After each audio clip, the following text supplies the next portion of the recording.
are the best teams. So these, we're going to go all 30 teams, the contenders, the dark horse contenders, and basically everyone in between.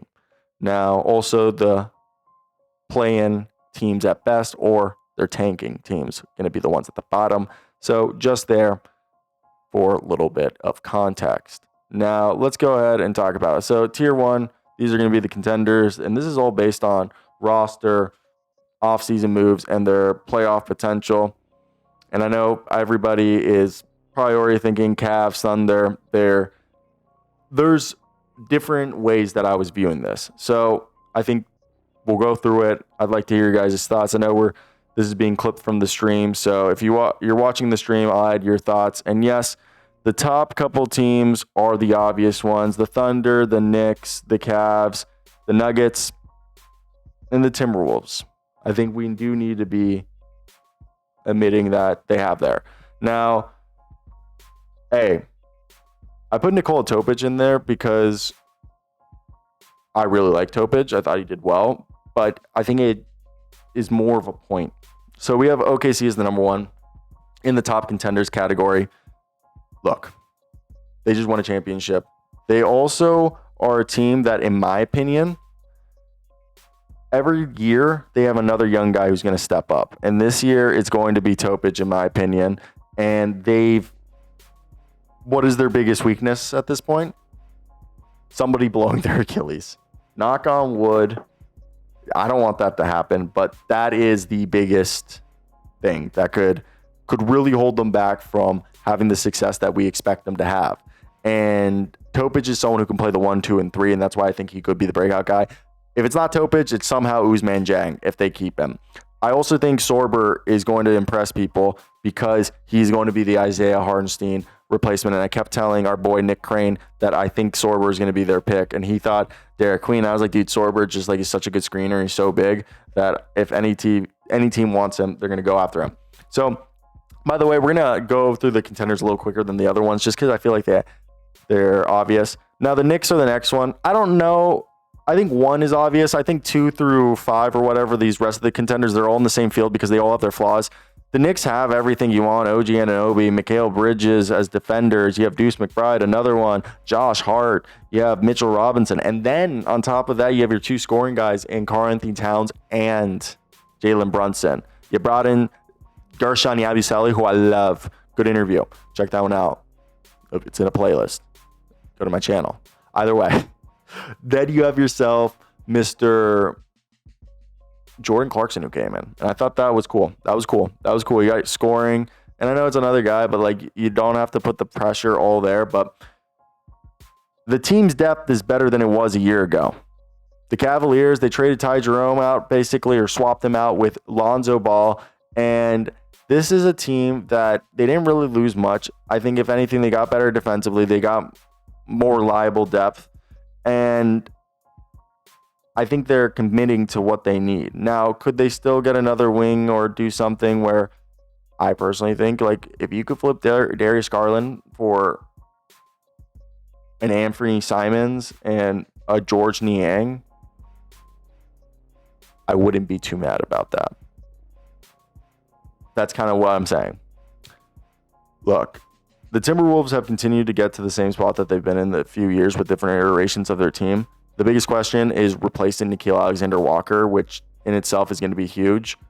But I think Leonard Miller, Josh Minott, Josh Minott's gone, but Leonard Miller, Terrence Shannon, Rob Dillingham, like they've drafted all these guys over the last few years for this moment to happen. And I think Terrence Shannon's one of the guys that we know is going to happen. Cam Johnson, Jonas Valanciunas, we talked about this earlier. I think Tim Hardaway Jr. is a solid one, even though like the playoff performances in the past haven't been great. This team is better than it has been in years. I think their coach, Adelman's great. I think Ben Tenzer's being good with his flexibility. Just having someone to be able to play those minutes when Jokic comes off the floor is going to be huge and something that they've needed. Now, to me, I think the Nuggets are probably number 2 if we had to choose. So the next ones are potential contenders. These guys are guys who I think they could be just as good as all the teams we just listed above, but they might have a bigger flaw or bigger questions. And not as many ways to improve and maybe not as good players. So I think the Rockets are on the cusp. I really think it all comes down to, I think Şagun's fine. I really think Şagun's baby Jokic. I think Kevin Durant's fine. I think for Van Vliet, it's Amen Thompson, Tari Eason, and the rest of the guys, Dorian Finney-Smith, Josh Okogie. If they all like perform and take the steps that we need them to, especially the younger guys, then that's cool. Then this team's a contender and everything. And if they can stay healthy, and mainly Durant, can he stay healthy? The Clippers, they're just old, and that's the whole thing is this could all work out, or they could just be the same team that they were last year, that they were really good defensively. They had some questions shooting the ball, and like their offense would stagnate, and then they kind of get burnt out by the playoffs because of their age. Or they could have like a bunch of different ways to make it and be one of the best teams in the league that they arguably should be. Orlando, again, they took the swing to be good, and everything hinges on Paolo Banchero becoming an MVP candidate or like an All-NBA player that's just like a Donovan Mitchell level type, Evan Mobley type player, maybe better. And Franz Wagner being a shooter, this team just shooting in general, and then like the young guys taking the steps and then just being healthy. Just healthy is a huge thing. A lot of these teams, it's health. The dark horse contenders, they could be as good as any of the teams listed above, but it hinges on young guys and additions taking the next steps, either coaching changes or whatever it may be. By the way, Knicks, yes, I know they brought in Mike Brown, and I think Mike Brown's actually a better coach than Tom Thibodeau. That's just my personal opinion. Golden State, can this team be healthy? Can Curry be healthy? Can Butler be healthy? Can Green be healthy? Everyone's talking about the Clippers being the old team. They should talk about the fact that the Warriors, if one thing goes wrong for the Warriors, their season's over. And also B-Pod needs to take a step forward. And a lot of these other young guys are expected to take step forwards. Will they take step forwards? We don't know, and we hope that they will, but those are the big questions. I like Detroit. I think the Jaden Ivey situation could get weird if they expect it to continue going the way it was. It's worth it. Do you pay him? Is it worth paying him? Same thing what's going on with Jalen Duren, Isaiah Stewart, that front court. There's a few questions for me there. But I think the Duncan Robinson, Karis LeVert deals were like worthy, and they're not locked into that money. So they took swings and they didn't pay to stay with the same guys that they had last year, Malik Beasley and Dennis Schroeder and Tim Hardaway Jr., which I think in turn could actually like benefit them a lot better than people would initially expect. The Lakers, they got Luka Doncic help. DeAndre Ayton, Marcus Smart, that's huge. Now, I just think defensively they got worse.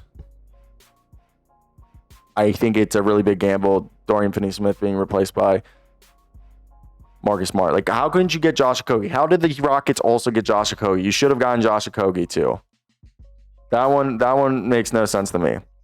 Milwaukee, they did what they could. I didn't expect them to get Miles Turner, but the fact that they got themselves Miles Turner, I think, is huge and puts them in a position to at least be decent, at least to try to do something. They could actually be a lot better.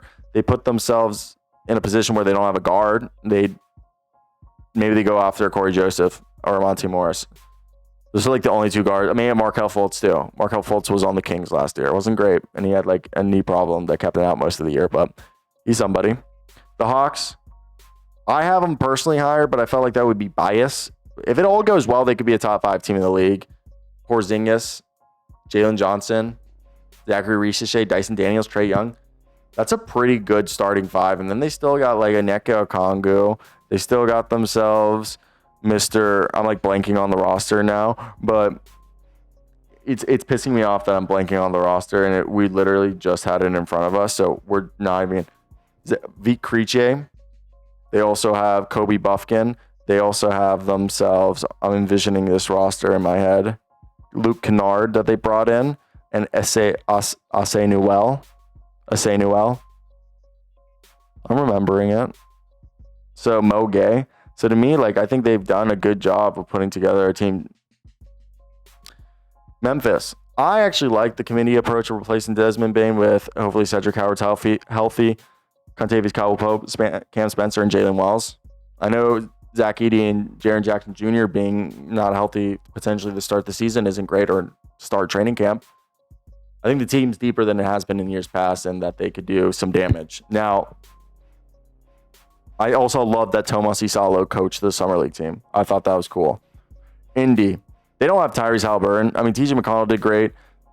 I think they need to trade for somebody, or they do need to bring back Thomas Bryant, because right now it's Isaiah Jackson and Enrique Freeman, I think. And also they signed, who else? It's like not pretty. They're like, I think Tony Bradley's still there. I know they signed one other guy that wasn't like a phenomenal signing or like standout signing in terms of their backup big position. So it's not the end of the world, but there's room to be left desired there. Boston, I like Anthony Simons in the minivan joining there. They lost a lot of guys. I think it's a gap year and a financial reset for them, so it's fine. I mean, they could be better than you think. The Sixers, Joel Embiid and Paul George's situation health-wise just scare me. I do like VJ Edgecombe, Quentin Grimes, Jared McCain, and Tyrese Maxey. Like, they all make me fair. Like, I think it's all like fair, and I actually do like that team if they're healthy, but it's such a big if that you're just sitting there and you're like, Miami, this is another team that could be better than we all expect, and it all can come together and like be great. They don't have a point guard, and I think that's one of their biggest problems, that they haven't had a point guard in a while. So to me, if they're able to figure that position out, then it all could be figured rather seamlessly, and they could be one of the better teams shooting wise, scoring wise, and creation. If Tyler Hero and Norman Powell and everybody can delegate that together. I think losing Kyle Anderson sucks, but they don't really have a second unit. And I don't know what's going to happen with Terry Rozier, and they weren't playing him really, but who knows? Again, they could be way better than you think. They got Cooper Flagg, the Dallas Mavericks. That's awesome. But is it enough? Are they going to be winners? Kyrie being out, that's just, I don't know if he's going to play. I think he's just going to sit out the whole year, to be honest. Derek Lively might not be as durable as we hoped, and Anthony Davis, durability is a question mark whenever talking about him. So the fragility of this team is really the one that's the biggest question mark here. And I don't like that Cooper Flagg, who I think is a 4, is playing the 3. I don't think that's his natural position. I think he's going to struggle as a result. The Spurs, another squad that could be way better. They're in the darkhorse contender status because they could be contenders. Everything could swing out right. Victor Wembanyama becomes an MVP. They have De'Aaron Fox, Steph Castle. They have Keldon Johnson, Harrison Barnes, Jeremy Sohan. They have everything you would want. And they drafted Dylan Harper and Carter Bryant. They look great. Or they could be a young team that's still figuring it out. Now, this is playing at best. They're not tanking. Or they are. So let's get right into this one. Sacramento, baby. I love Nick Clifford. And the reason why he didn't go to a bigger school, I mean, even though he's playing Colorado, which is a big school to begin with, but didn't transfer from there to like a basketball powerhouse, was, I believe, family reasons. But the team's depth in general is the big question mark. And then, of course, the team defensively and not having a point guard, even though Devin Carter looked pretty solid out there. And so did Isaac Jones. They have Keon Ellis. But DeMar DeRozan, DeMontis Sabonis, Zach LaVine. They're basically the Chicago Bulls that turned into the Sacramento Kings that are now the Washington Wizards of like 3 years ago of the West. Building from mediocrity. Like that works. Look, Chicago adding Isaac Okoro allows them to potentially move off of Mr. Patrick Williams a little bit easier, and I really like them keeping Trey Jones. We're expecting Josh Giddey to come back. How much is that going to be? Who knows? But I do. Also, by the way, Sacramento did sign Dennis Schroeder. I just still, like, the team is so hodgepodge that I just don't really think it's one to be like, oh, stoked for. Chicago, like, another team that, like, there's a lot of guards on this team. There's not much defense. There's a lot of players who are clearly not going to be on this roster long term. So do they make a big move, or do they start to tear it down or build around Josh Giddey? Toronto, they could be decent. They just have so many random pieces. Brandon Ingram, Emmanuel Quickley, Scotty Barnes, who I love. Grady Dick, Ochai Abaji, Jakob Pertl. Feel like I'm missing something. RJ Barrett. The guy they drafted last year out of Baylor, Jacoby Walters, who they didn't necessarily want, but like they didn't expect him to be there, and they got him. They have Jamal Shed, Jonathan Magbo, Ulrich Chamachi, who could be decent. It's just like a weird team, and now Masai Ujiri's gone. Portland Trailblazers. Hassan Yang's a little overrated, but like he could be really good. He could be decent. He could also be Dwayne Dedman.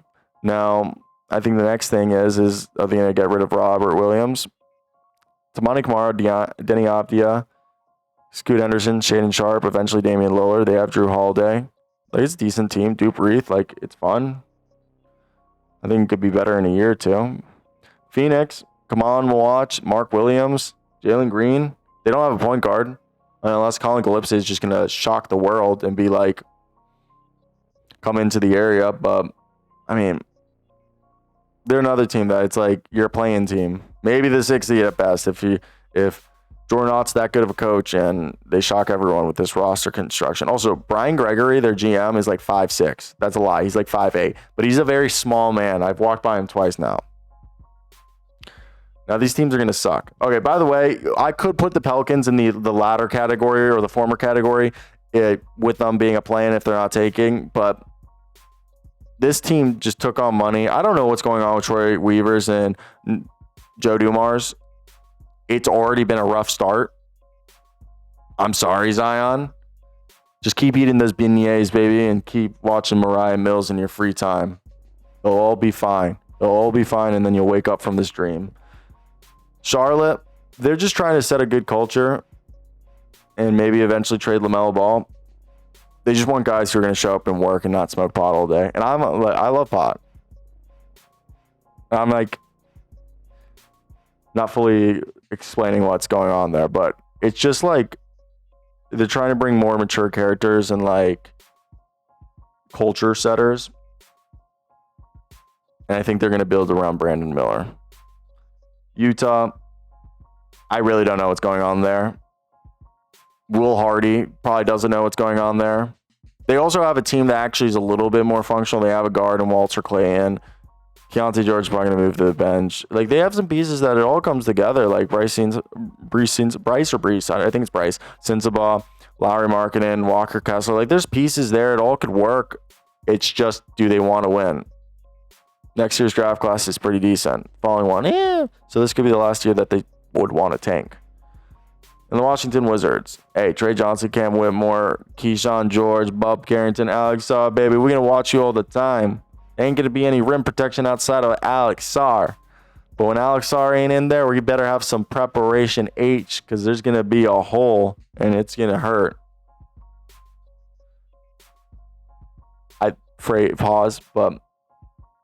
Pause. Hard pause. So that was that. Slideshow ended.